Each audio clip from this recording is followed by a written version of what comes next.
एक बार ॿीहर खे आगाह कयूं पिया। बलोचिस्तान जे इलाइक़े वलीदा वेझो सुजुकी कल्टी थी उन्ही खाई में किरी पई।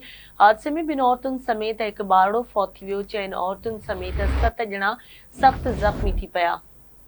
तफ़सील मालूम कंदासीं। आवाज़ न्यूज़ रिपोर्टर आज़ाद बलोच खां। जी आज़ाद, छा तफ़सील आहिनि? आज़ाद चओ। हाँ जी बिल्कुल। बलोचिस्तान के बल्दिया वाले इलाके में तेज रफ्तार सुस्ती तायरात बस सबब ड्राइवर कंट्रोल का निकली वही गलती की पई आहे। गलती थी उन्हें खाई में किरी पई, जंहिं नतीजे में 2 औरतुनि समेत 3 ॼणा फौत थी विया आहिनि। 3 औरतुनि समेत 7 ॼणा सख़्त ज़ख़्मी थी पिया आहिनि।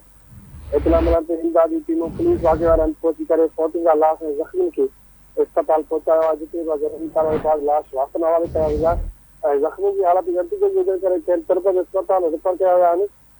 होॾां पुलिस राब्तो करण ते ॿुधायो आहे त हादसो तेज़ रफ़्तारी सबबु पेश आयो आहे ऐं लश्कर जेको आहे त रुकनी तरफ़ थी दाख़िल वञी रहियो, जंहिंजे नतीजे में तायरात बस सां वेही पलटी थी उन खाई में किरी पई, जंहिंमें 2 औरतुनि समेत हिकु ॿार फौत थी वियो आहे। 3 औरतुनि समेत 7 ॼणा सख़्त ज़ख़्मी थी पिया आहिनि, जंहिंजी हालत आहे उहा इंतहाई गंभीर थी वेंदी आहे। फौतुनि ऐं ज़ख़्मी जी सुञाणप कई पई।